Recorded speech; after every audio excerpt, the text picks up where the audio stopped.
what a lot of people don't realize, at least not right away, is that each one of those $1,000 increments is easier than the one before because it's a smaller percentage gain off a higher base. So when you go from $2,000 to $3,000 an ounce, that's a 50% gain. That's a heavy lift. That took a while. When you go from $3,000 an ounce to $4,000 an ounce, that's a 33% gain. It's a lot less than 50. Well, that just follow that through. When you go from 4 to 5, that's a 25% gain. But when you go from $9,000 to $10,000 an ounce, that's only an 11% gain. So it's just, again, same $1,000, same $50,000 profit, but 11%, that's almost like a good week the way gold's been going lately. So my point is, people are looking at these $1,000 benchmarks, and that's fine. It's real money. But we made it to 5. We're going to get to 6, but you're going to go 8, 9, 10 really fast for the reason I mentioned, which is it's just easier. And then when you go from 19,000 to 20,000, that's only a 4% gain. 5%. No, sorry, 4% gain. That's like a day's trading the way it's going lately. So these benchmarks get easier, and that's why people who watch gold go from 2,000 to 3,000, like, oh man, it'll never get to 20,000. My point is it will, but it could get there a lot faster than people expect. I think silver is going to continue to go up for a number of reasons. Number one, the math example I gave for gold, it applies to silver also. Now, maybe you can use a $10 benchmark instead of a $1,000 benchmark.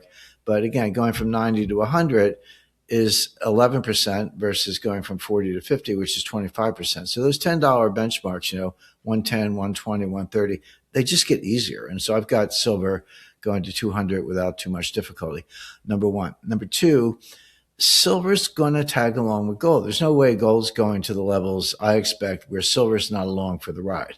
You're not going to have $20,000 gold. We'll get there. It's going to take a while to get to $10,000 gold. We'll get to $20,000 gold, but that's not going to happen without silver going to 200 or higher. So, it's kind of hitching your wagon to the right horse, so to speak. So silver will go along with gold.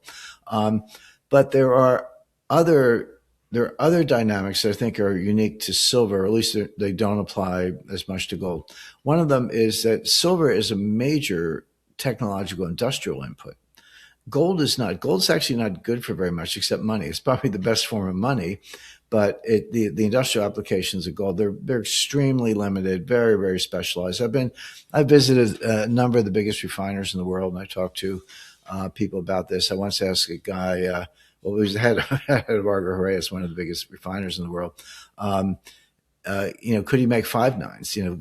4 nines gold is 99.99% pure gold, and there's a process for it. I saw it kind of play up. I said, just out of curiosity, could you make 5 nines? He said, we can, but it's not worth it because it's the added expense and energy inputs and things you have to do to get there don't give you more value in gold terms relative to 4 nines gold. It's just not worth it. Except for certain, he said, ultra thin wiring. If you want that, we can do it, but it's really, really specialized. But basically, coating a space helmet maybe, but basically gold is not good for much. Other than money. Silver is different. Silver is used in wiring, electronics, catalytic converters, weapon systems, all this AI, frenzy and building these massive data centers and the processors. That all requires a certain amount of silver. Yeah, other things too, cobalt and copper, galore, silicon and rare earths, they're all needed as well. But silver is an input to all that. So silver has a precious metals vector and an industrial input vector. They don't have to go in the same direction. You could have a bad recession and an AI blow up where industrial demand is going down and precious metals going up, or vice versa. But at the moment, they're both going up. The industrial demand is huge and the precious metals demand is huge. According to James Rickards, gold will hit $20,000 faster than expected because each $1,000 gain requires smaller percentage increases. Going from $9,000 to $10,000 is only 11% versus 50% from $2,000 to $3,000. Silver heading to $200 driven by AI demand and industrial use. Central banks bought massively after U.S. froze Russian assets, ironically boosting Russia's gold value. Thanks for watching. Give a thumbs up and subscribe to Fine Metals for the latest insights. Central banks have been net buyers. Now, it's not the same central banks. The big buyers have been Russia and China. Russia went from 600 tons in 2009 to about 2,700 tons today. That's, they quadrupled their gold holdings. By the way, just as a quick aside, that's a big reason why U.S. sanctions on Russia in connection with the Ukraine war have failed, because they can never starve Russia reserves. Because Vera Nabulina, who's the head of the Central Bank of Russia, I always say she's the only central bank in the world who really knows her job. She put 25% of Russia's reserves in physical bullion. At the start of the war in Ukraine in 2022, Russia had about $600 billion in reserves, but 150 billion of that was in gold, physical bullion. The U.S. couldn't touch it. The U.S. and Europe conspired to steal about 200 billion of Russian reserves in the form of treasury notes. Russia they had treasury notes, they had gold, they had some other instruments, some euro-denominated notes, but it was mostly treasury notes and gold. And the U.S. and others tried to steal them. They're in a custodian in Brussels called Euroclear, which is one of the biggest custodians in the world. They have $47 trillion of assets in custody. They don't own it, but they're the custodian, registrar for all that. So that was supposed to be like this death blow for Russia. We froze the reserves. Then we were going to steal them, use them as collateral for a loan to Ukraine. So Russia's lawfully acquired assets are being used as a collateral for a loan to pay Ukraine to fight Russia.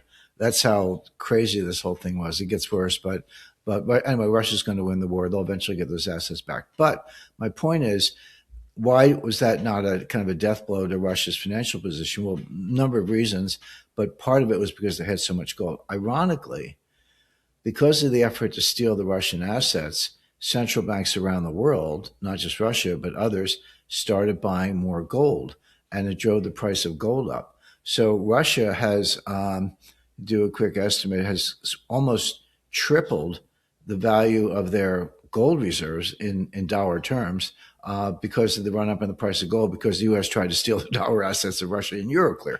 So what we did on the one hand, by freezing and trying to steal assets, we gave an enormous $100 billion gift to Russia in the form of higher gold prices. So I think I have to do the math, but my estimate is they've made as much on gold mark to market as they lost in these assets stuck in Brussels. So you hear about enormous physical demand for silver that cannot be met or satisfied by paper silver contracts. People who sold silver on paper, they're being called, say, "Hey, deliver the silver." It's like, "Oh, wait a second.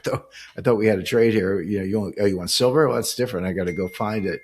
So there's enormous demand coming from all over.